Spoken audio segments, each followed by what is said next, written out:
content moi aussi d'être avec vous pour ce sujet. Quand Laurent m'a annoncé le thème, oh là, ça c'est un thème. Donc j'ai compris que c'était dans les soirées sur le sujet des tabous. Alors, on ne peut pas vraiment dire que le sexe soit un tabou aujourd'hui. On vit dans une société qui est hyper sexualisée, je ne sais pas si ça se dit, mais en tout cas, la sensualité, l'érotisme est partout. Le sexe a son émission quotidienne à la télévision, à la radio, il a son salon dans les parcs d'exposition de chaque grande ville. L'industrie du sexe, en particulier la pornographie, est florissante et chaque année, le chiffre d'affaires de ces sociétés est énorme et grandissant. Par contre, ce qui est tabou, c'est de parler de Dieu et le sexe. Et ça, c'est vrai que c'est pas souvent que l'on associe les deux. On a éloigné plutôt Dieu de notre sexualité. On a retiré le sexe de la sphère divine, de sorte que l'on pense que Dieu n'a rien à dire sur le sujet. En réalité, la Bible dit énormément de choses sur le sujet. Il a fallu que je me limite à quelques passages aujourd'hui. Ce faisant, on ne sait plus vraiment ce qui est bien et ce qui est mal quand on enlève Dieu de ce domaine de notre vie. Ce qui autrefois était un crime, puni par la loi, c'est maintenant autorisé. L'homosexualité était condamnée par la loi encore jusqu'au milieu du XXe siècle. L'adultère était aussi condamné par la loi. C'était un crime en fait. Et ce qui était un crime il y a quelques années, aujourd'hui, ça devient quelque chose de tout à fait légal, dont on fait la promotion. Et donc pour nous, on ne sait plus vraiment où est-ce qu'on en est avec ça, qu'est-ce qui est un crime et qu'est-ce qui est un péché. Un crime, c'est ce qui est fait contre la loi des hommes, la loi du gouvernement, la loi de l'État. Un péché, c'est ce qui est fait contre la loi de Dieu. Est-ce que la Bible est d'actualité concernant cette question du sexe? Oui, sans aucun doute. Les tendances de notre société postmoderne ressemblent en tout point aux tendances de l'époque gréco-romaine.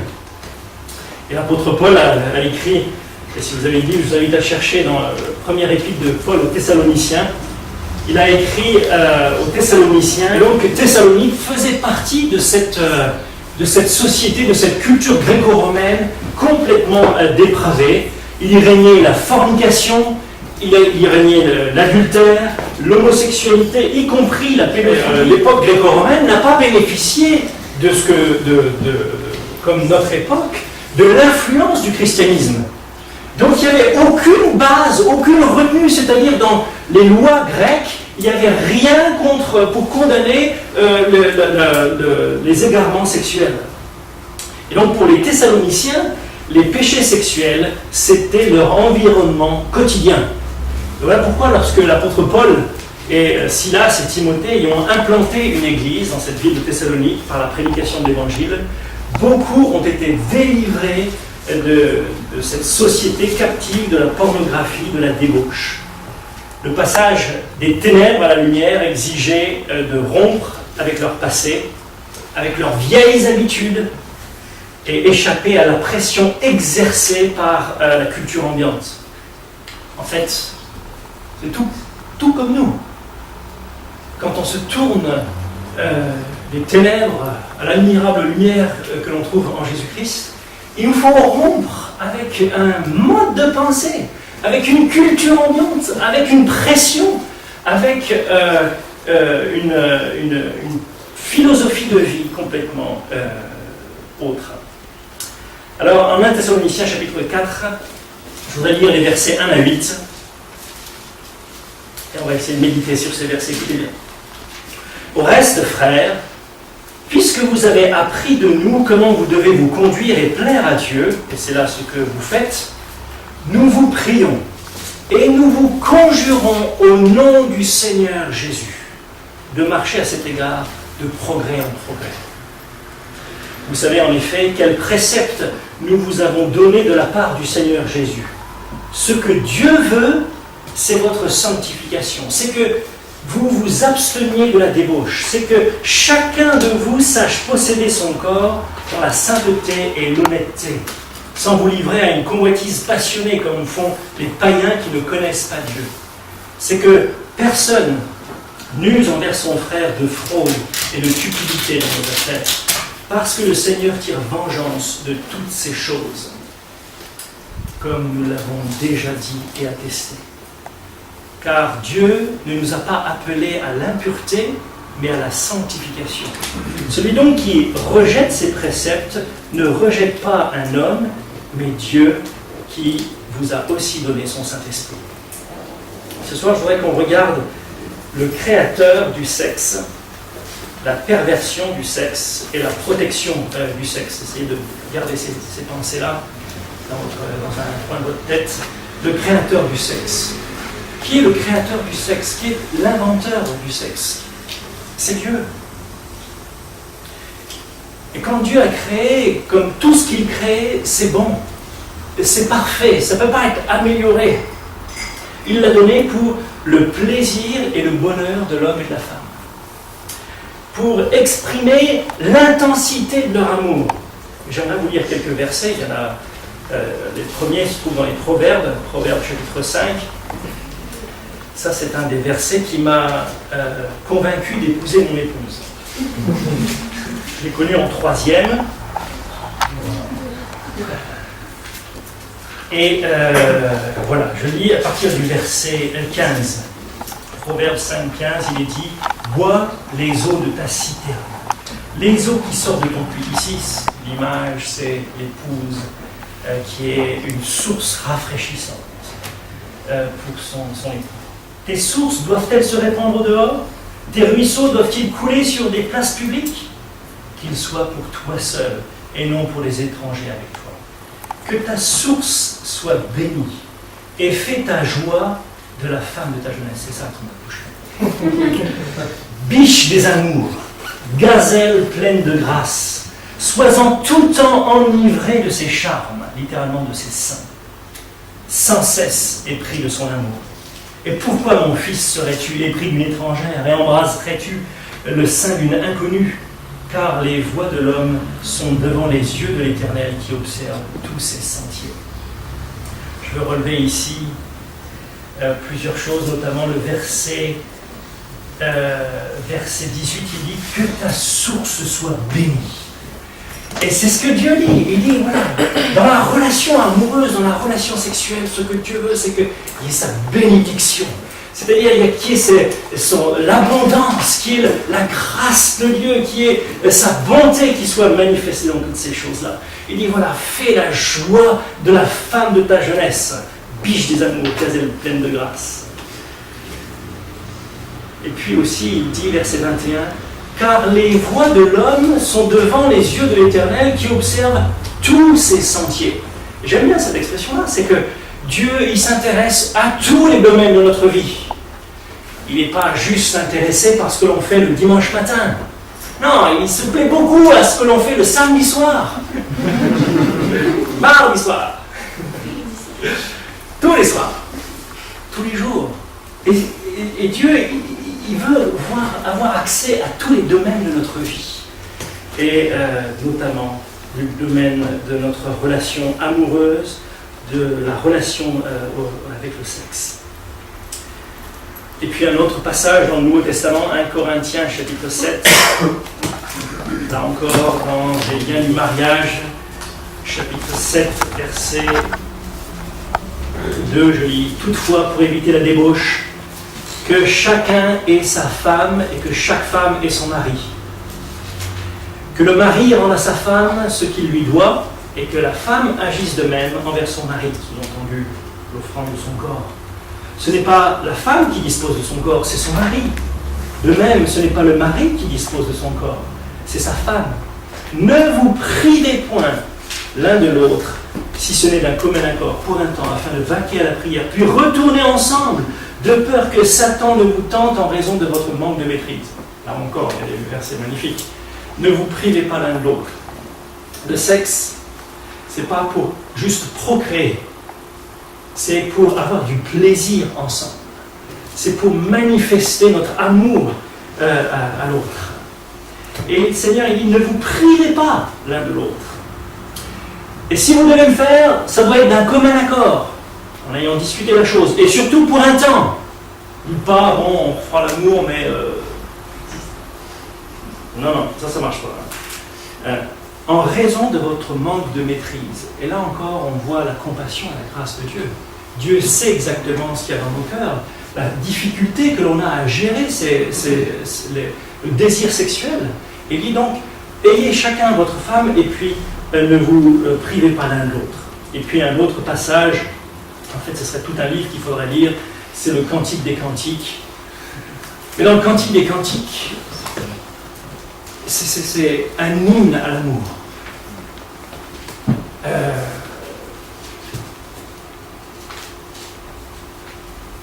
Je vous mets au défi, le jour où vous vous mariez, de prendre ce texte et de le lire avec votre épouse ou avec votre époux. Que lui, il fasse Salomon et que elle fasse la Sunamite.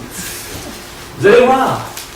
Prenez le temps de vous arrêter sur chaque passage. C'est d'un romantisme terrible. C'est d'une beauté. Les descriptions sont hallucinantes. Dieu évoque le désir sexuel. Il évoque la passion. Il décrit les corps des amoureux. Il parle des odeurs. Il évoque leurs baisers, leurs caresses. Il décrit en des termes très évocateurs la relation sexuelle, mais sans jamais tomber dans le graveleux.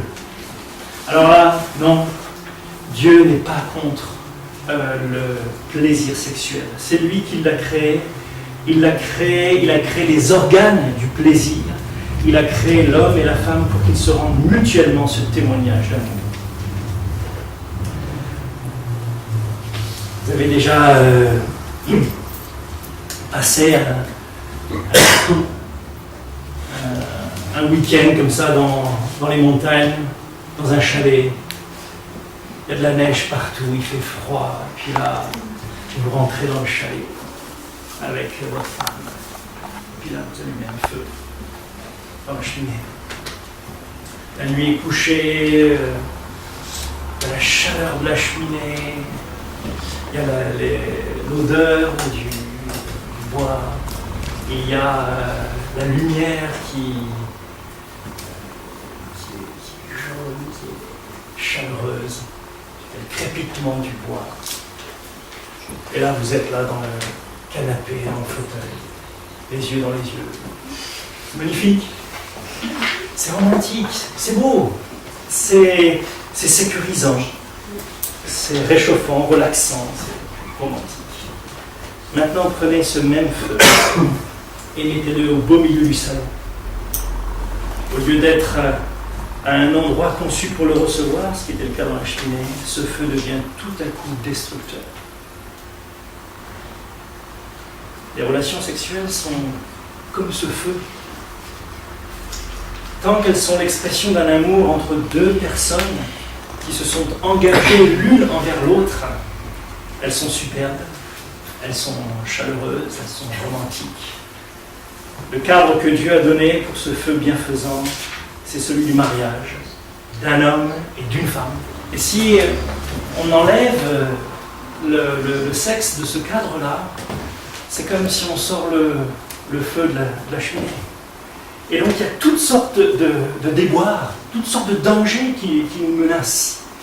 Et Dieu, sachant tout ça, il a donné ce cadre sécurisant.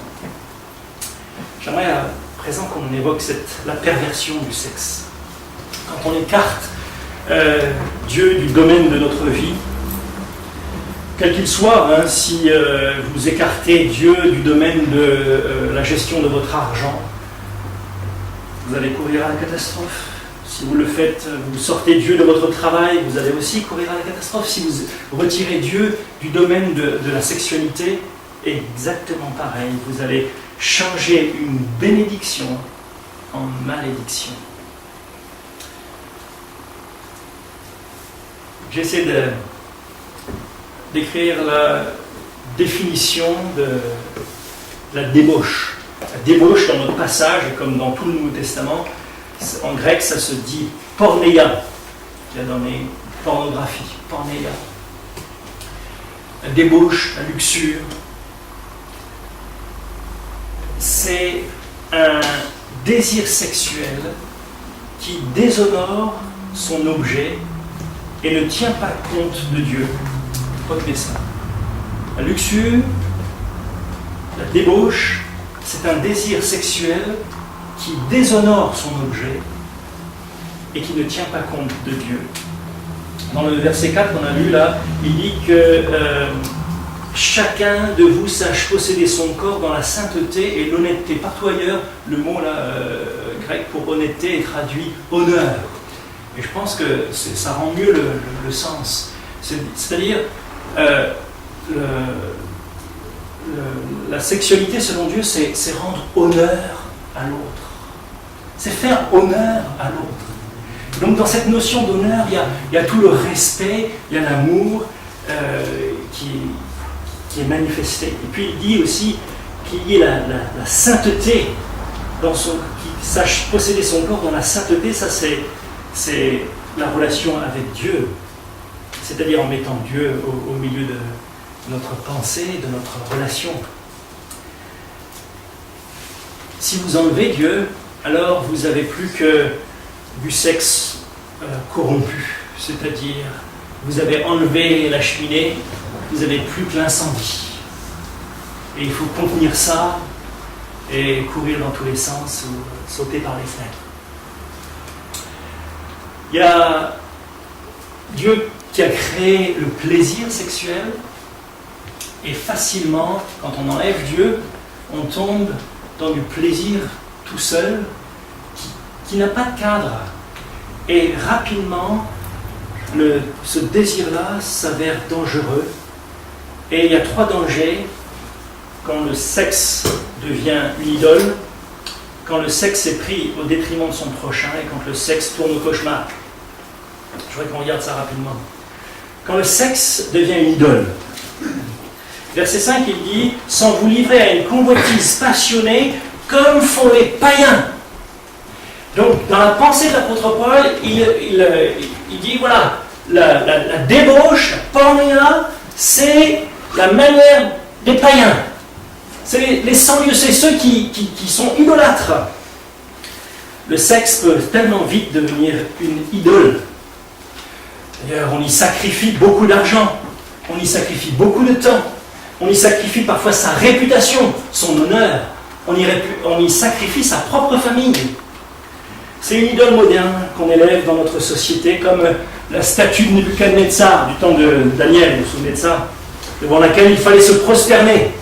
Maintenant, on n'a plus de statue comme celle-là, comme celle de Nebuchadnezzar, mais nous on a le sexe maintenant.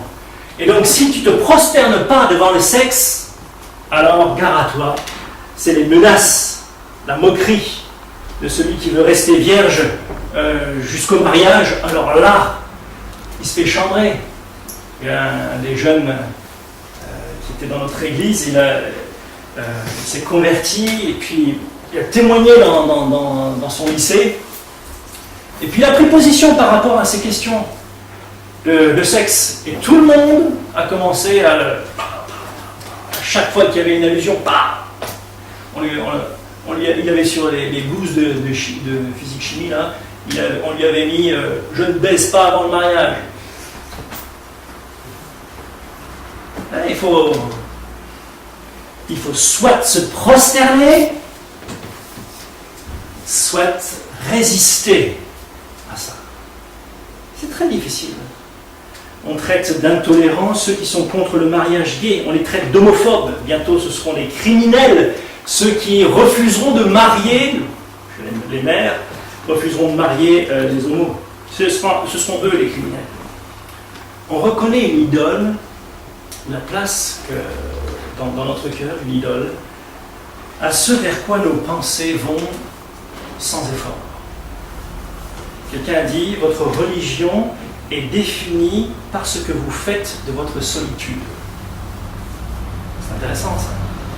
Votre religion est définie par ce que vous faites de votre solitude. Mettez-vous à penser, vous êtes ce que vous faites, ce que vous pensez quand vous êtes tout seul, loin de tous les autres, loin de tous les regards. C'est ce que vous êtes.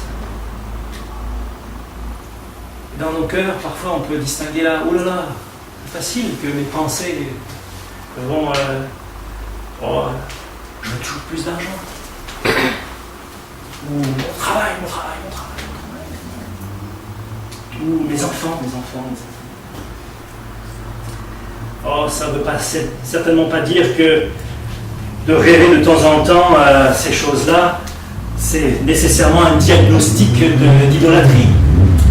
Mais c'est à quoi ai-je l'habitude de penser pour retrouver la joie et le réconfort dans l'intimité de mon cœur? À quoi ai-je l'habitude? C'est-à-dire, qu'est-ce qui revient généralement dans mon cœur? Vers quoi quand j'ai un coup de blues? Quand j'ai un coup de mou? Vers quoi je me tourne? Si Jésus-Christ est votre Dieu, véritablement, c'est vers lui que vous allez vous tourner. Quand vous êtes déçu, quand vous avez un chagrin, quand vous avez un échec, ou quand vous êtes tout seul.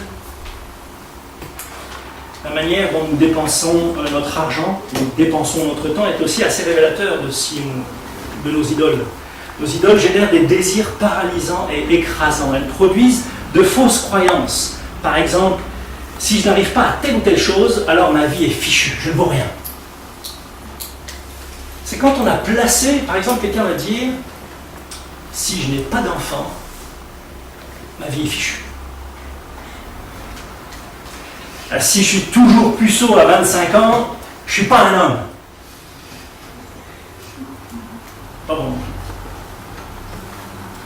voyez la chose? Les idoles, quand on élève quelque chose au-dessus, au niveau de Dieu, c'est pas bon. Quand le sexe est pris au détriment de son prochain, je trouve assez surprenant quand il dit ici, dans le verset 6, c'est que personne dans ce domaine ne fasse de tort à son frère ou ne porte atteinte à ses droits. N'est-ce pas diabolique que l'expression la plus intense de l'amour, à savoir la relation sexuelle, soit l'occasion de provoquer parfois le déshonneur, la violence ou la trahison? C'est tout à fait à l'opposé de l'amour. C'est le cas du viol, de l'adultère, de la débauche, des exploitations en tout genre, de l'humiliation qu'on fait subir à l'autre. C'est tout le contraire. La relation sexuelle, c'est pour manifester tout notre amour. Et là, on manifeste de la haine, on manifeste de la violence, on manifeste de l'égoïsme. S'unir sexuellement à son conjoint, c'est manifester corporellement ce qu'on se livre entièrement, sans barrière, ni émotionnelle, ni mentale, ni spirituelle. La Bible utilise un mot que j'aime bien, c'est connaître. Il ne connut pas Marie jusqu'à la naissance de Jésus. Voilà, il n'y a pas eu de relation sexuelle. Mais l'idée de ce mot connaître, pour notre expression faire l'amour, la qualité des relations sexuelles provient avant tout, non pas de la technique, non pas de notre anatomie, mais avant tout de l'intimité, avant tout de l'amour, du respect, de la confiance. Et ça, c'est nécessairement dans une relation où on se connaît, où vraiment il y a une communion, une intimité. Et alors, le rapport sexuel, ça vient juste manifester cette intimité la plus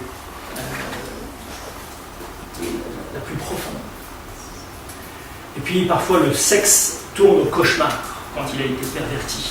Verset 4, il est dit, c'est que chacun de vous sache posséder son corps, que chacun de vous sache gagner une parfaite maîtrise de son corps pour vivre dans la sainteté et l'honneur. Le sexe peut tourner à l'autodestruction. Il y a ceux qui sont addicts au sexe, pornographie. Et là, ils sont dans une dépravation progressive. Il y a une espèce de spirale qui les tire vers le fond, qui est terrible. On reconnaît la perversion lorsque nous sommes possédés par notre convoitise passionnée. Le sexe, c'est juste un serviteur, normalement, pour dire à mon épouse « je t'aime ». Mais quand le sexe devient un maître qui me tyrannise, qui m'avilit ou qui avilit l'autre, alors là, on est allé trop loin. Et puis le Seigneur tire vengeance de toutes ces choses. Selon la Bible français courant, il dit « Nous vous l'avons déjà dit et nous vous en avons sérieusement averti, le Seigneur punira ceux qui commettent de telles choses. » Les exemples dans les Écritures foisonnent. Il y a bien sûr les villes de Sodome et Gomorrhe qui ont été ruinées par l'homosexualité et qui ont été jugées par Dieu. Il y a le roi David, l'homme selon le cœur de Dieu, qui, dans une convoitise passionnée, a pris la femme d'un de ses meilleurs soldats, et puis il a couché avec elle, et puis il a tué son mari. Voilà le roi David. Il a été jugé aussi à cause de ça. Son fils Amnon, et ça fait partie de son jugement, son fils Amnon a violé sa demi-sœur Tamar. Et lui aussi a été puni, il a été tué par Absalom. En Hébreu, chapitre 13, verset 4, il est dit « Que le mariage soit honoré de tous, et le lit conjugal exempt de toute souillure, car Dieu jugera les débauchés et les adultères. » Les débauchés, c'est ceux qui ont du sexe sans mariage. Les adultères, ce sont ceux qui ont du sexe en dehors de leur mariage. Et c'est deux manières de souiller le lit conjugal. Ça veut dire aussi qu'on souille le lit conjugal par anticipation. Vous voyez la chose, quand on est juste débauché. Donc, si on peut prendre à cœur ces versets-là, et dire, Dieu exerce une vengeance. Il châtie. Et dans les châtiments, il y a le sida ou toutes sortes de maladies, il y a toutes sortes de conséquences à la relation en dehors du mariage, gravissimes, et qui sont des jugements de Dieu. Et on devrait trembler à cette perspective et se tenir à l'abri, à l'écart de ça, ne pas sortir le feu du foyer. Et ça devrait être vraiment une pensée qui nous habite, de dire voilà, Dieu tire vengeance de ça. Deuxième point, pour nous aider à nous protéger, c'est l'appel de Dieu. Dans verset 7, il dit « Car Dieu ne nous a pas appelés à l'impureté, mais à la sanctification. » Dieu nous a appelés à la sanctification. Qu'est-ce que c'est la sanctification? C'est la transformation de pécheurs tels que nous à l'image de Jésus-Christ. C'est ça la sanctification. C'est un travail qu'il opère constamment dans notre vie pour nous rendre semblables à Jésus-Christ, à l'image de Jésus-Christ. Donc, Dieu nous a appelés à cela. Il vise ça. Il nous a sauvés non pour que nous demeurions dans le péché, mais pour que nous vivions libres de la puissance du péché. Dans le début de notre texte, là, il est dit au verset 1 à 3, Paul rappelle l'intention de Dieu pour les chrétiens, il rappelle la volonté de Dieu et sa volonté. Dieu veut votre sanctification. Dieu veut votre conformité à Jésus-Christ, il la poursuit.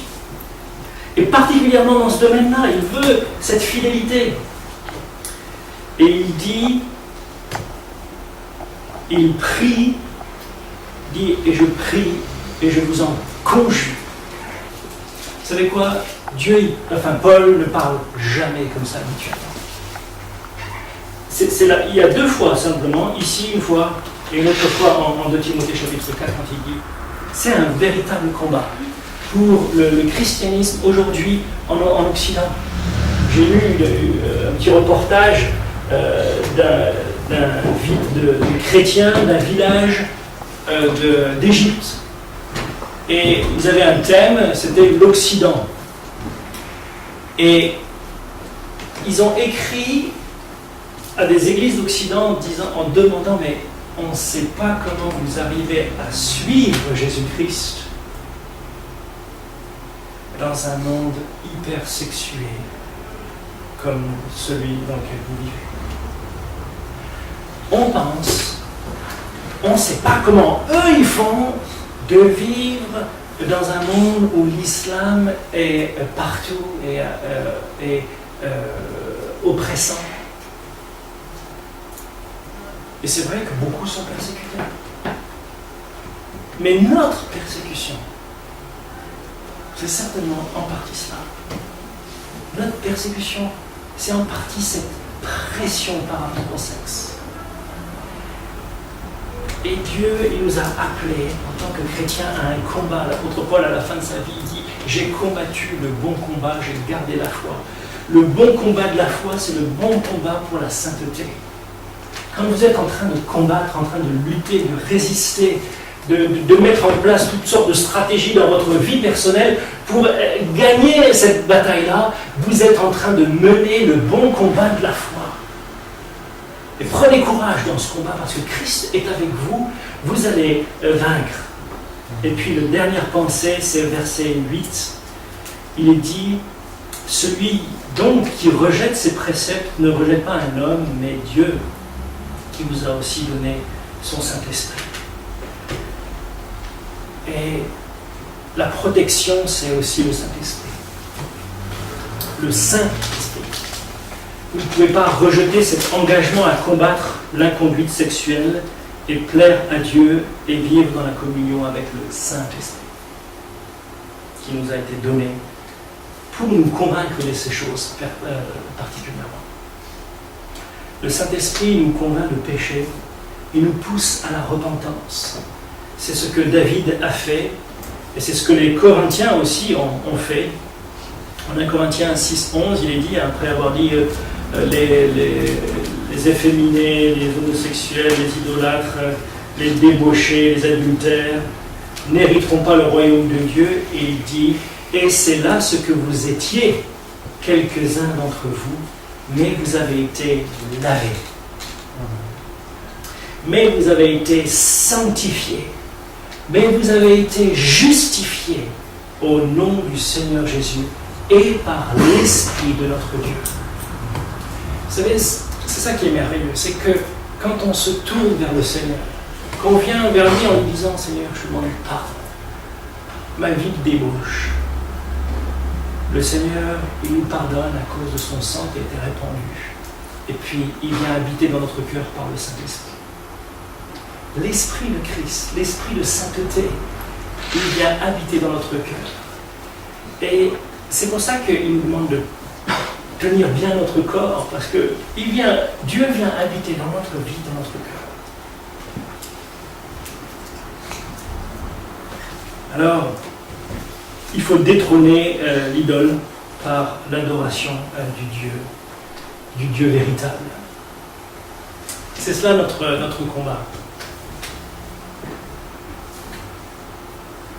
En fait, pour vaincre le sexe en dehors du feu, en dehors de la cheminée, pour éteindre cet incendie où il faut aimer Dieu plus que le sexe. Il faut aimer Christ bien plus que le sexe. Alors, ça paraît trivial, ça paraît évident de dire une chose pareille. Encore une fois, vers quoi vont nos pensées? Qu'est-ce qui nous prend le plus de temps? La lecture de la parole de Dieu ou des sites internet qu'on ne devrait pas regarder? une relation qui est de la débauche au regard de Dieu, de la pornéia. Qu'est-ce qui... Oh, il faut détrôner notre idole par l'adoration du Dieu véritable. Il nous faut en fait tomber amoureux de Dieu. Et ça devient possible quand on médite ce qu'il a fait pour nous en Christ crucifié. C'est cela qui nous bouleverse, nous pardonne, nous restaure. Dans une relation intime, quotidienne avec lui, qui fait cette œuvre de changement. Je ne sais pas où est-ce que vous en êtes. Peut-être vous êtes tombé X fois, peut-être même aujourd'hui, hier, cette semaine. Relevez-vous. Relevez-vous. Relevez-vous. Relevez-vous en venant à Jésus-Christ, en lui demandant pardon, en lui demandant de vous remplir de son Esprit Saint, de changer les dispositions de vos cœurs. N'allumez pas de feu si vous n'avez pas de cheminée. Et puis faites tout. Faites tout pour la gloire de Dieu. N'allumez pas de feu si vous n'avez pas de cheminée. N'entretenez pas des relations qui vont vous mettre le feu. Si vous n'êtes pas marié, si vous n'allez pas pouvoir assumer une relation sexuelle. Que Dieu vous vienne en aide, en secours qu'il nous dise. Seigneur notre Dieu, nous voulons te remercier de tout notre cœur pour cette soirée que tu nous donnes. Seigneur, tu es un Dieu bienveillant. Tu es notre Créateur. Tu sais exactement ce dont nous avons besoin. Tu sais de quoi nous sommes formés. Tu connais les désirs de nos cœurs. Et Seigneur, tu sais comment nous pourvoir. Et tu as donné la relation sexuelle pour le bonheur de ta créature. Et on te demande pour que tu nous aides à comprendre ton dessein, ton plan, pour qu'on puisse le vivre dans notre vie.